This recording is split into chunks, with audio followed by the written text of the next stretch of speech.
మన ప్రభువును రక్షకుడైన యేసుక్రీస్తు నామములో అందరికీ పునరుత్థానపు ఆదివారపు శుభాలు వందనం తెలియజేస్తాను. ప్రియులారా, అందరూ బాగున్నారు కదా? ఈ దినముకి ఏర్పాటు చేయమని లేఖన భాగం చూసినట్లయితే ప్రకటన గ్రంథము 5వ అధ్యాయము 12వ వచనము. వారు వధింపబడిన గొర్రెపిల్ల శక్తియు ఐశ్వర్యమును జ్ఞానమును బలమును ఘనతయు మహిమయు స్తోత్రమును పొందనర్హుడని గొప్ప స్వరముతో చెప్పుచుండిరి. ఎవరు వీరు? చూడండి, ముందుగా ప్రార్థన చేసుకుందాం. పరిశుద్ధుడా, ప్రేమగల తండ్రి, నీ పరిశుద్ధ భాగం స్తోత్రముదేవా ప్రభా. తండ్రి, ఇంద్రుగునైన ప్రభా, మమ్మల్ని సజీవులకు వచ్చిన విధానం బట్టి నాన్న మీకు నామ తెలియజేసుకుంటున్నాం ప్రభా. గడిచిన వారం నుండి తండ్రి ఈ వారం వరకు తండ్రి మమ్మల్ని సజీవులకు వచ్చిన ప్రభా, నీ నిలువ పెట్టిన విధానం బట్టి నాయన మీకు నామ తెలియజేసుకుంటున్నాం ప్రభా. నాయన ఇదిగో తండ్రి, మేము వాక్యం మేము ధ్యానించుకుంటుండగా తండ్రి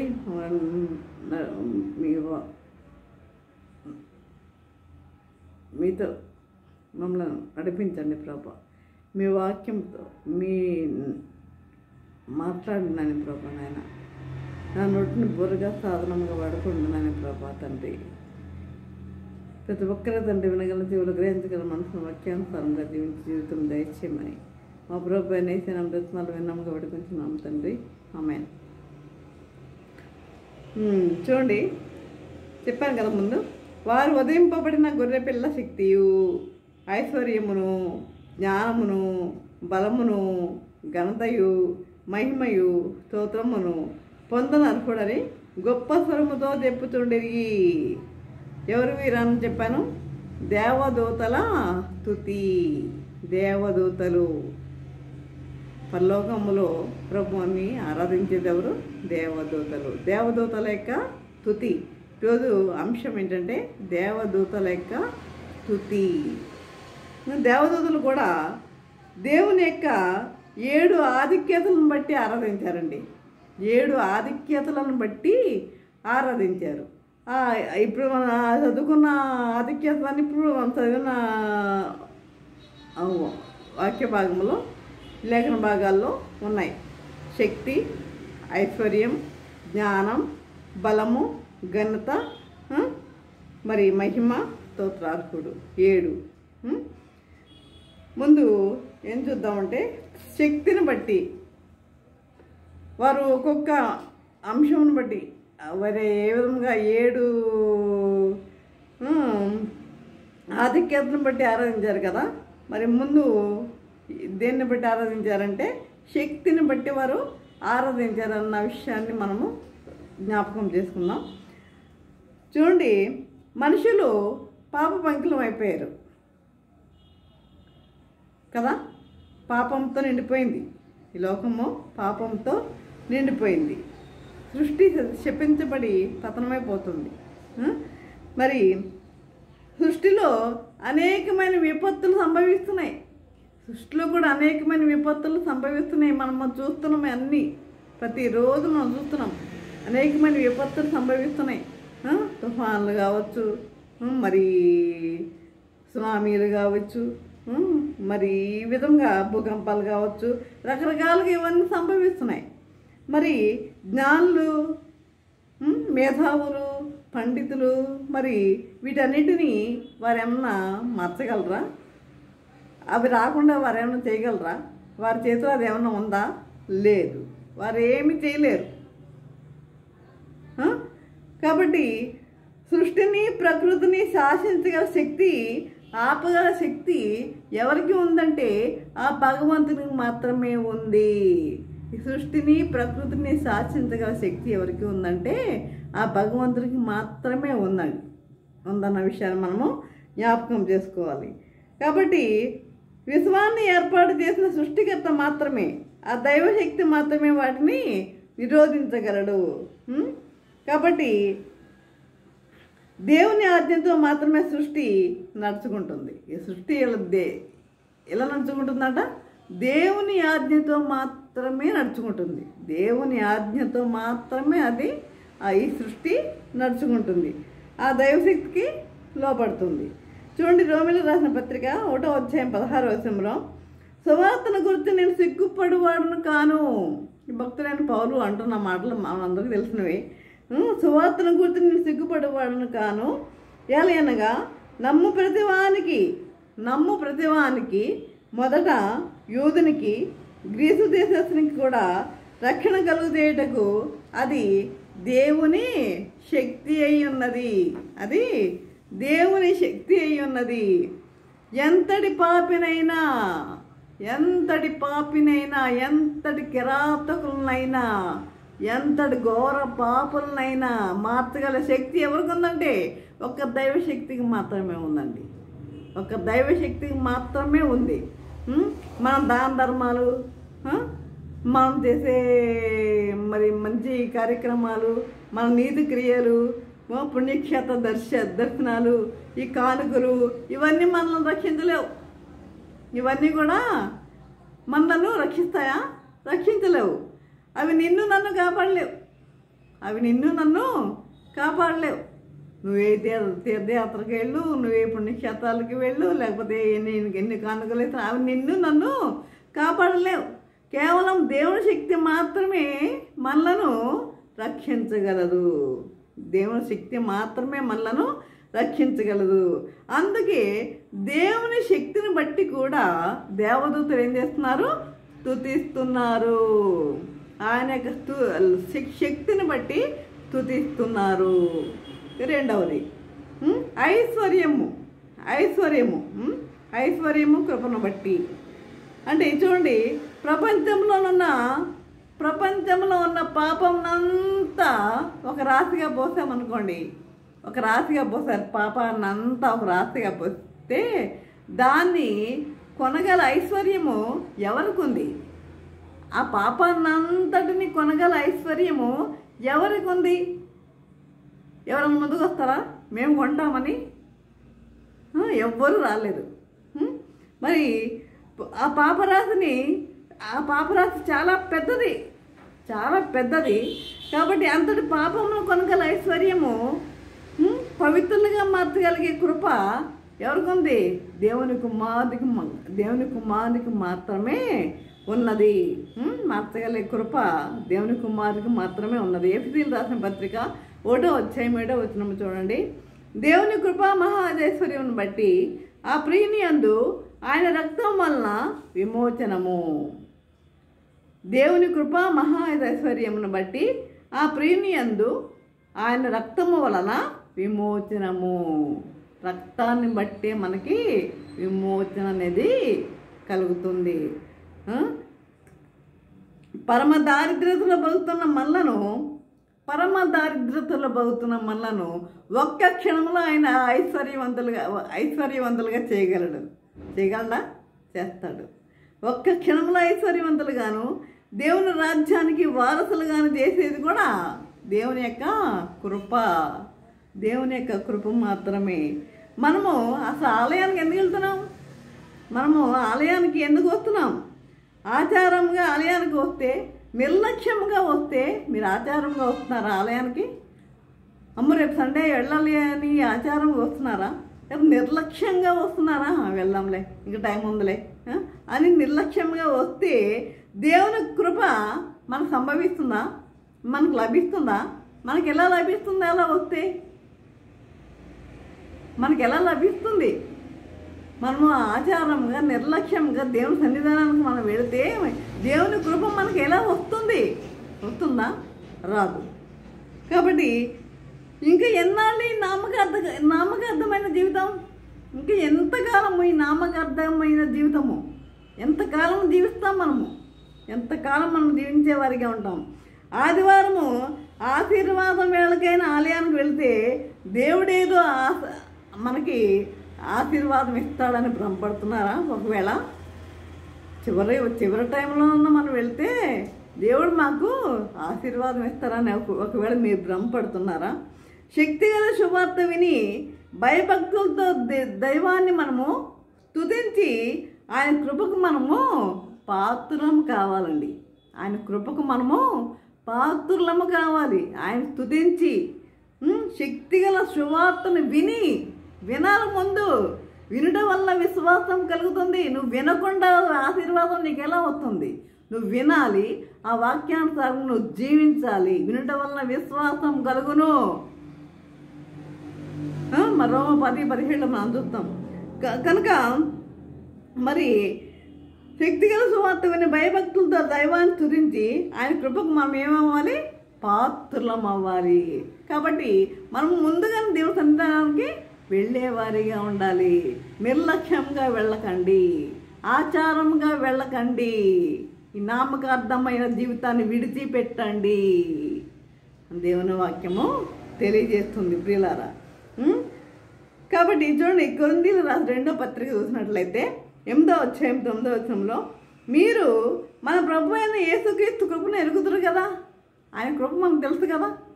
ఆయన ఎంత కృప కలిగిన వాడో మనకు తెలుసు. ఆయన ఎంత కృప కలిగిన వాడో మనకి తెలుసు. ఆయన ధనవంతుడై ఉండి ఏం చేశాడు? మీరు తన దారిద్ర్యం వల్ల ధనవంతులు కావాలని మీ నిమిత్తము దరిద్రుడాయను కదా. మన నిమిత్తము ఆయన దరిద్రుడయ్యాడు. ఆయన ధనవంతుడై ఉండి మన నిమిత్తం ఆయన దరిద్రుడయ్యాడు. మన నిమిత్తం. కనుక ఆయన కృప మనలను ఏం చేసింది? ఐశ్వర్యవంతులుగా చేసింది. ఈనాడు ఆయన కృప మనలను ఐశ్వర్యవంతులుగా చేసినందుకు స్తుతి. ఐశ్వర్యవంతులుగా చేసినందుకు మనం ఏం చేయాలి? స్తుతించేవారిగా ఉండాలి ప్రియులారా. అందుకు దేవుని సన్నిధానానికి కూడా మనము వెళ్ళేవారిగా ఉండాలి. ఇక నెక్స్ట్ 2 3 చూద్దాం.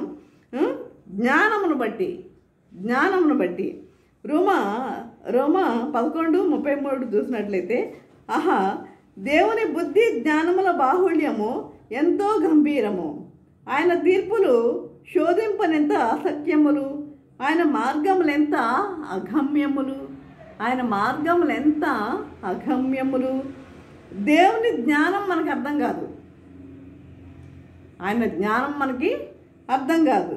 ఆయన కార్యములు కూడా మనకి అర్థం కావు. ఆయన కార్యములు కూడా మనకి అర్థమవుతాయా? అర్థం కావు. ఆయన కరుణ అవిధేయులైన యూదులను రోమీయులను కూడా రక్షించుచున్నది. అవిధేయులైన యూదులను రోమీయులను కూడా రక్షించుచున్నది. జనులందరూ అవిధేయతతో బంధింపబడి ఉండగా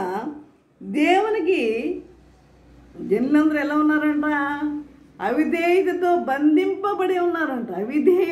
విధేయత వారిలో ఏమాత్రం లేదు. అవిధేయతతో బంధింపబడి ఉండగా దేవునికి విరోధులై ఉండగా, మరి అవిధేయులై ఉన్నవారు అందరూ ఎవరికి? దేవునికి ఏమవుతారు? విరోధులే కదా. దేవునికి విరోధులై ఉండగా, ఎన్నిక లేని వారిగా ఉండగా, వెర్రివారిగా, పరమ పాపులుగా ఉండగా దేవుని జ్ఞానం ఎన్నుకొని అవిధేయతను గుర్తు చేసి సత్యంను కనుగొనేలా చేసింది. సత్యంను కనుగొనేలా చేసింది. చూడండి, ఎవరు ఎన్నుకోబడ్డారో మనకి గోచరం కాదు. దేవునికి దగ్గరగా ఉన్నట్టున్నవారు తిరస్కరించబడతారు. దేవునికి దగ్గరగా ఉన్నట్టున్నవారు ఎలా ఉంటారంట? ఒక్కోసారి తిరస్కరించబడతారంట. దేవునికి దూరంగా ఉన్నవారు ఏమవుతారు? దూషించిన వారు, విగ్రహారాధికులు, ఎక్కడో మారుమూల నివసిస్తూ అసలు దేవుని గురించి తెలియని వారు ఉన్నారు. దేవుని గురించి తెలియని వారు దేవుని చేత ఎన్నుకోబడి ఉంటారు. దేవుని గురించి తెలియని వారు దేవుని చేత ఎన్నుకోబడి ఉంటారు. కనుక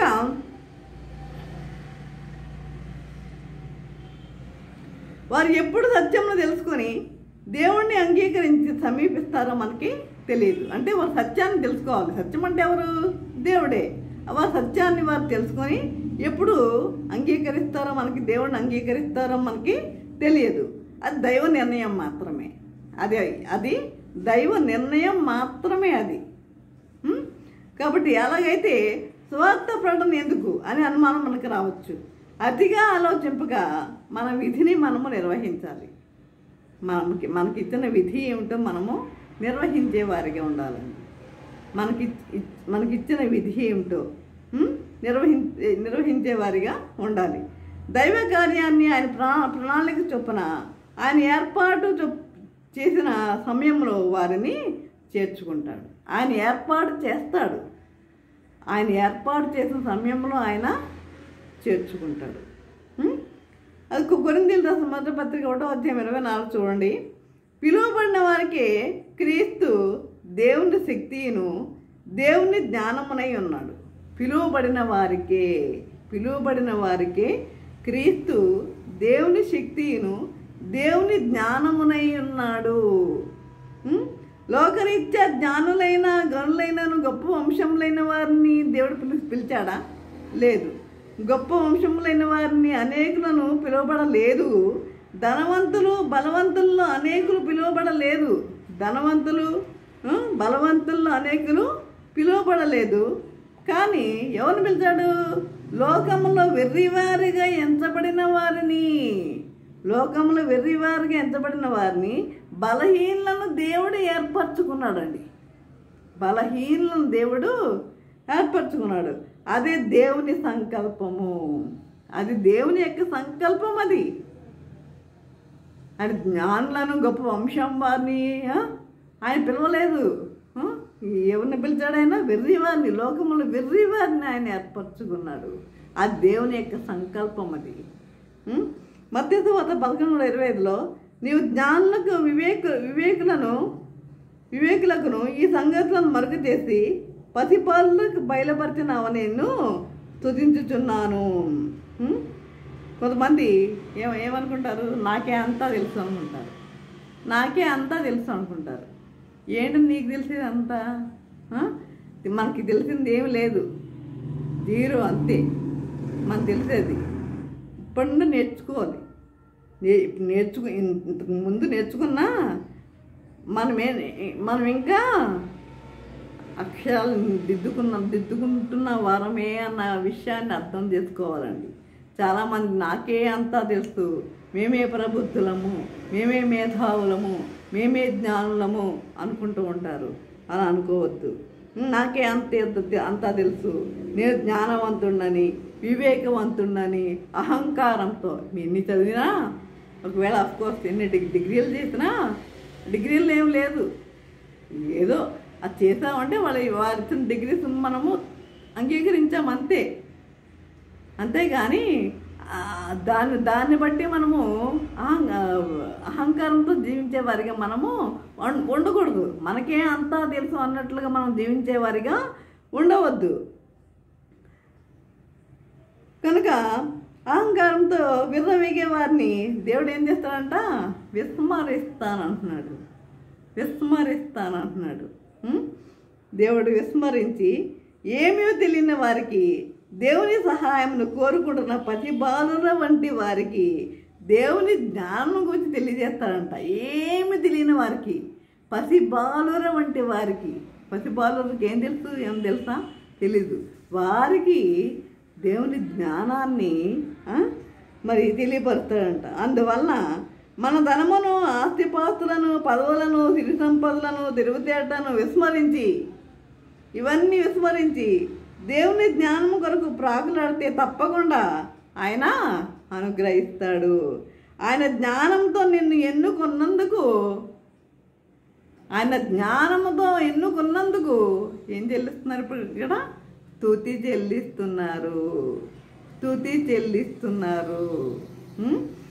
ఇక 4వ చూసినట్లయితే బలమును బట్టి చూస్తే చూడండి, ఆదికాండము 3:15 ఆయన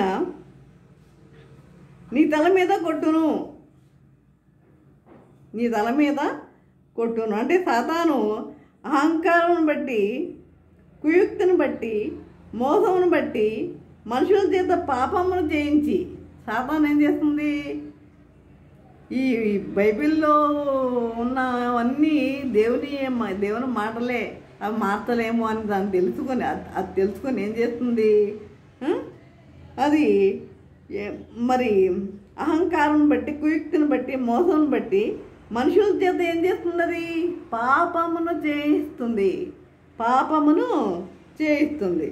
పాపమును జయించి దేవునికి దూరము చేసి తన వైపు తిప్పుకొండకు ప్రయత్నం చేస్తుంది. అది తన వైపు తిప్పుకోవడానికి ప్రయత్నం చేస్తుంది. అది అర్థం చేసుకోవడం లేదు మనం. అది తన వైపు తిప్పుకోవడానికి ప్రయత్నం చేస్తుంది. అది నీ తల మీద కొట్టును, ఆయన నీ తల మీద కొట్టును అని ఆయన చెప్పిస్తున్నాడు. యేసు యొక్క శిలువ మరణంతో సాతానును తల పగలగొట్టును, శిలువలో చిత్తగా కొట్టును, శిలువలో చిత్తగా కొట్టును. అదే దేవుని యొక్క బలం, అదే దేవుని యొక్క బలం.